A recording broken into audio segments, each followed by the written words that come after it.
Bagaimana kabar kalian hari ini? Semoga saja kalian semua selalu dalam keadaan sehat, berkecukupan, dan tidak kurang suatu apapun di dalam hidup kalian. Untuk menemani waktu santai teman-teman, kali ini saya mau menceritakan sebuah cerita urban legend masyarakat Cina yang diangkat ke dalam layar lebar. Urban legend adalah cerita legenda masyarakat yang berkembang dari mulut ke mulut. Dan cerita kali ini adalah mengapa permainan peta umpet tidak lagi dimainkan oleh masyarakat lokal di Cina. Tanpa berlama-lama lagi, mari kita masuk ke dalam ceritanya. Di sebuah kamar yang gelap dan lembab, tampaklah seseorang sedang mengendap-endap. Kita diperkenalkan pada Gembul, seorang pemuda berambut gondrong dengan badan sebesar kingkong. Di balik perawakannya yang ganteng dan sangar, sungguh tampak lucu dan menggemaskan, sebab Gembul tampak sedang parno karena ada sesuatu hal yang membuat dia takut.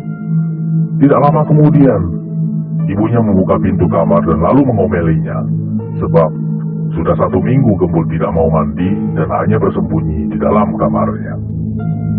Gembul kemudian keluar dari kamarnya. Di sana sedang berdiri seseorang yang bernama Si John, temannya sejak masa kecil. Si John datang ke rumah Gembul untuk memberitahukan sesuatu kepada Gembul. Namun sebelum Si John sempat duduk, Gembul buru-buru mengajak Si John untuk masuk dan berbicara di dalam kamarnya saja. Di dalam kamar, Si John bertanya kepada Gembul, apakah ibunya sudah tahu tentang apa yang telah terjadi kepada mereka. Gembul kemudian menjawab bahwa yang dia tahu hanyalah dia selalu merasa ketakutan sejak mereka pulang ke rumah. Begini ceritanya, ternyata 1 minggu yang lalu, Gembul mengajak teman-temannya untuk merayakan ulang tahun salah satu teman mereka di sebuah sekolah tua yang telah ditinggalkan dan ditelantarkan begitu saja oleh pemerintah sejak kota mereka diserang oleh wabah virus SARS yang menelan begitu banyak korban nyawa. Gembul dan teman-temannya menyelinap masuk ke sekolahan itu tanpa meminta izin terlebih dahulu kepada pihak sekolahan. Di dalam gedung sekolah tampak begitu kotor dan berdebu, sebab sekolah itu telah ditelantarkan selama bertahun-tahun lamanya. Adik dari salah satu di antara mereka yang bernama Little Bo tampak sedang terpaku memandangi sebuah lukisan pucat yang berada di salah satu dinding sekolah.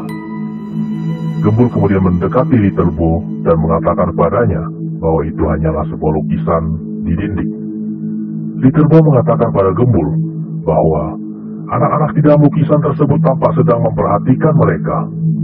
Namun Gembul malah bercanda pada Little Bo dan lalu mengajaknya untuk berjalan pergi.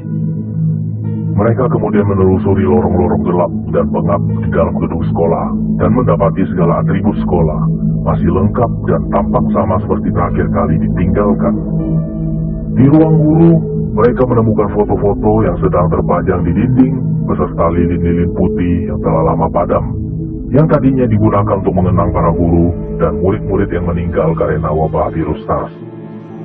Ketika salah satu temannya sedang serius memandangi foto-foto tersebut, Gembul kemudian bercanda kepada temannya bahwa ada seorang guru yang sedang berdiri di belakang mereka. Murid-murid nakal dan lugu ini kemudian melanjutkan menelusuri satu persatu ruangan di sekolah kosong dan berdebu ini, tanpa menyadari bahwa sebenarnya mereka telah mengganggu para makhluk tak kasat mata yang mendiami sekolah tua ini. Ketika mereka sedang berkeluyuran, tiba-tiba saja muncul seorang bapak-bapak tua penjaga gedung sekolah yang bernama Paman Chan, yang sontak membuat mereka terkejut. Gembul yang kenal dengan Paman Chan lalu bertanya kepadanya, apakah masih mengenali mereka. Gembul mencoba menjelaskan kepada Paman Chan bahwa mereka datang ke sekolahan ini untuk merayakan ulang tahun salah satu teman mereka. Paman Chan tidak banyak berbicara dan hanya berkata bahwa mereka harus meninggalkan sekolah ini sebelum matahari terbenam. Kembali ke kamar Gembul, sambil memenangi foto di Samsung Galaxy Tab-nya, Gembul berkata dengan nada sangat menyesal bahwa seharusnya mereka mendengarkan nasihat Paman Chan dan meninggalkan sekolahan itu sebelum matahari terbenam. Alih-alih meninggalkan sekolahan, pada sore hari itu, Gembul malah mengajak teman-temannya untuk bermain petak umpet di dalam sekolahan yang mulai diselimuti oleh kegelapan malam. Aturan permainan ini cukup sederhana. Apabila yang bersembunyi tertangkap semua, maka mereka semua masing-masing harus membayar $100 kepada tukang jaga. Namun apabila ada salah satu di antara mereka yang tidak tertangkap, maka dialah pemenangnya. Dan semua pemain juga masing-masing harus membayar $100 kepadanya. Mereka kemudian mengundi dengan kertas siapakah yang harus berjaga, dan permainan pun dimulai. Satu persatu pemain segera mencari tempat persembunyiannya masing-masing di dalam ruang-ruang sekolah yang mulai diselimuti oleh kegelapan malam. Namun ada satu hal yang mereka tidak sadari. Dari lukisan pucat yang terpampang di tembok sekolah, mulai keluar satu persatu hantu anak kecil yang ingin ikut turut bermain bersama mereka. Para pelajar ini mencoba bekerja sama satu dengan yang lainnya dengan cara saling menghubungi melalui video call dari ponsel mereka. Mereka tidak menyadari bahwa kegiatan mereka ini telah mengganggu para penghuni sekolahan yang tidak kasat mata. Singkat cerita, permainan berhasil diselesaikan dan salah satu dari mereka berhasil memenangkan permainan ini. Mereka pun merayakan kemenangan ini dengan melakukan selfie dengan uang yang berhasil dimenangkan. Karena hari sudah mulai malam dan Little Bo, adik dari salah satu dari mereka, sudah mengantuk, maka diputuskanlah bahwa mereka akan segera pulang. Namun tiba-tiba saja guntur berbunyi dan turun hujan lebat, membuat mereka tidak dapat meninggalkan gedung sekolahan.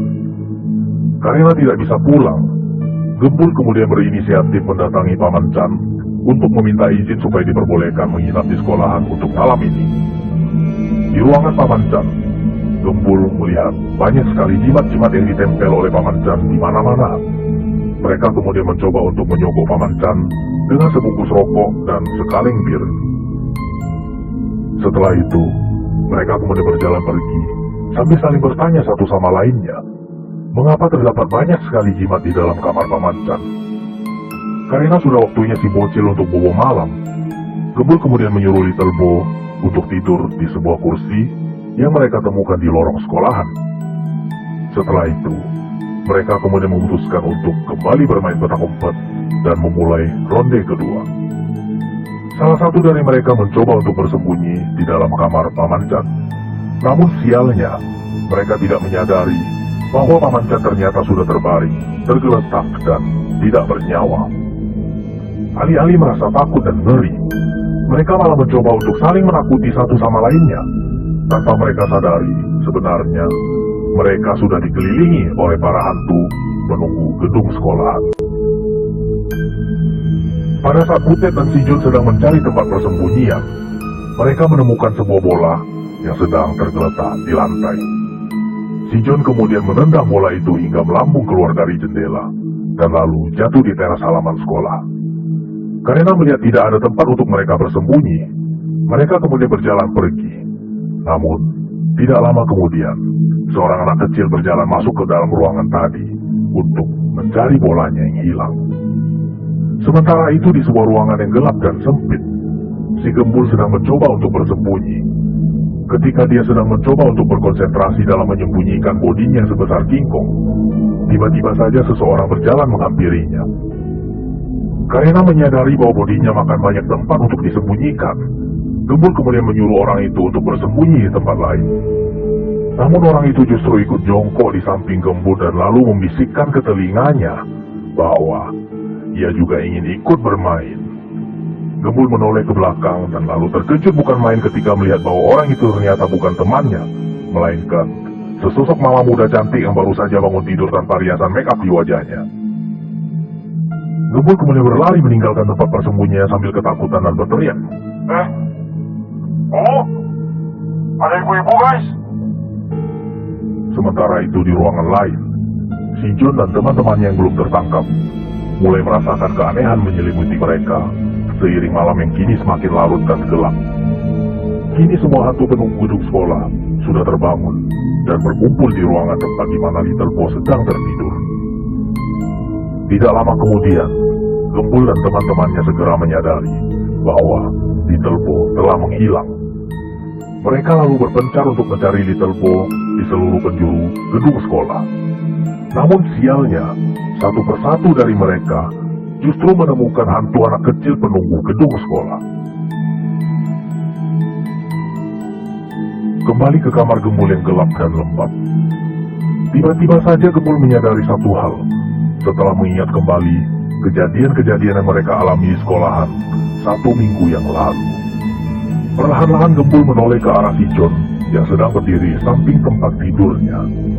Dengan wajah pucat pasi tak berdarah, si John kemudian bertanya kepada Gembul, apakah sekarang dia sudah ingat bahwa sebenarnya mereka semua telah mati. Tujuan si John mendatangi Gembul tidak lain adalah untuk mengingatkan kepada Gembul bahwa mereka sudah 7 hari meninggal, dan sekarang sudah tiba saatnya untuk berangkat ke alam baka. Perlahan-lahan si John melayang keluar dari kamar Gembul dan lalu masuk ke dalam sebuah cermin. Si Gembul menatap cermin di hadapannya dan terlihat pantulan di cermin sosok dirinya yang kini sebenarnya sudah mati. Dan film pun selesai.